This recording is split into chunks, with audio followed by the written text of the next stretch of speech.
Samajwadi party के एटा के सांसद देवेश शाह के हमारे साथ में मौजूद है और आज समाजवादी पार्टी के द्वारा संविधान मान स्तंभ की स्थापना भी की गई है।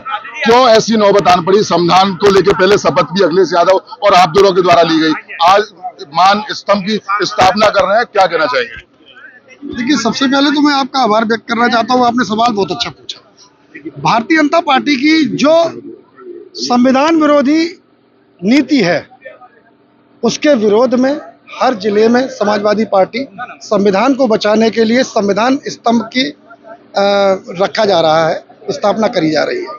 और ये स्थापना केवल जागरूक करने के लिए है कि भारतीय जनता पार्टी घुमा फिरा कर हमारे जो पीडीए के लोग हैं उनके अधिकारों का हनन किया जा रहा है, चाहे वो शिक्षा क्षेत्र में हो, चाहे चिकित्सा क्षेत्र में हो, चाहे नौकरियों को लेकर हो।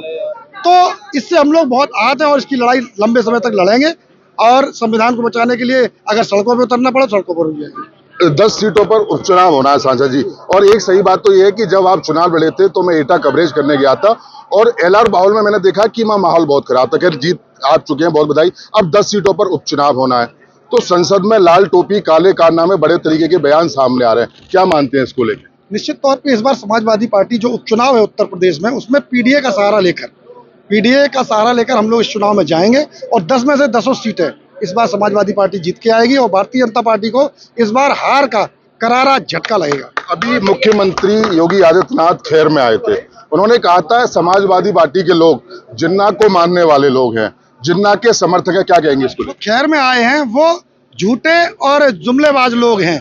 खैर छोड़िए, वो कासगंज में पटियाली तहसील में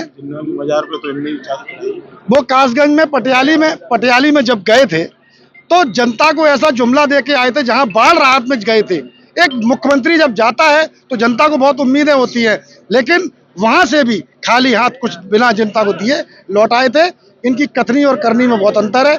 ये जनता के काम नहीं करना चाहते, केवल झूठे वादे करके जनता को बरगलाना चाहते हैं, भाइयों को बांटना चाहते हैं, धर्म जातियों को बांटकर राजनीति कर रहे हैं। लेकिन ये जनता ये सब समझ चुकी है और इस बार इसका जवाब देने के लिए तैयार है। आगरा में भी एक बयान आपने सुना होगा, बड़ा सुर्खियों में रहा, अगर बटेंगे तो कटेंगे, एक रहेंगे तो नेक रहेंगे और राज से बढ़कर कुछ नहीं। क्या मानते हैं इसको लेकर? मैंने जैसा बोला, ये झूठे लोग हैं। कौन बट रहा है, कौन कट रहा है, कौन बांट रहा है, ये जनता सब जानती है। बांटने की राजनीति आप करते हो, हम लोग मोहब्बत की राजनीति करते हैं, जोड़ने की राजनीति करते हैं और इसी को लेकर जनता ने ये 24 के चुनाव में जवाब दिया है और इस जवाब से भी अगर ये न सुधरे तो आने वाले समय में भारतीय जनता पार्टी बिल्कुल खत्म हो जाएगी। आपके प्रदेश अध्यक्ष के द्वारा बीएलओ को लेकर लेटर लिखा गया कि ये बीएलओ चेंज हो रहे हैं, क्या लग रहा है? खैर चूंकि आप अलीगढ़ में हैं, खैर विधानसभा में चुनाव होना है ना। मिल्कीपुर में आपने देखा तमाम 72 लोगों की शायद आपके प्रदेश अध्यक्ष द्वारा बीएलओ की लिस्ट जारी गई, तो क्या मानते हैं बीएलओ की लिस्ट में क्या कर सकती है भारतीय जनता पार्टी? देखिए, बीएलओ एक प्रमुख व्यक्ति होता है चुनाव संचालन में। बीएलओ जब किसी व्यक्ति विशेष को जात से जोड़ दिया जाए, किसी कार्य को जात से जोड़ दिया जाए, तो मुझे नहीं लगता निष्पक्ष चुनाव हो सकते हैं। इसीलिए हमारे समाजवादी पार्टी के राष्ट्रीय अध्यक्ष आदरणीय अखिलेश यादव जी ने बतौर सबूत 16 लोगों की लिस्ट जारी की और उन्हें ये पूछा कि क्या ये लोग धर्म के आधार पर हटाए गए बीएलओ पद से, तो सरकार इनका जवाब दे।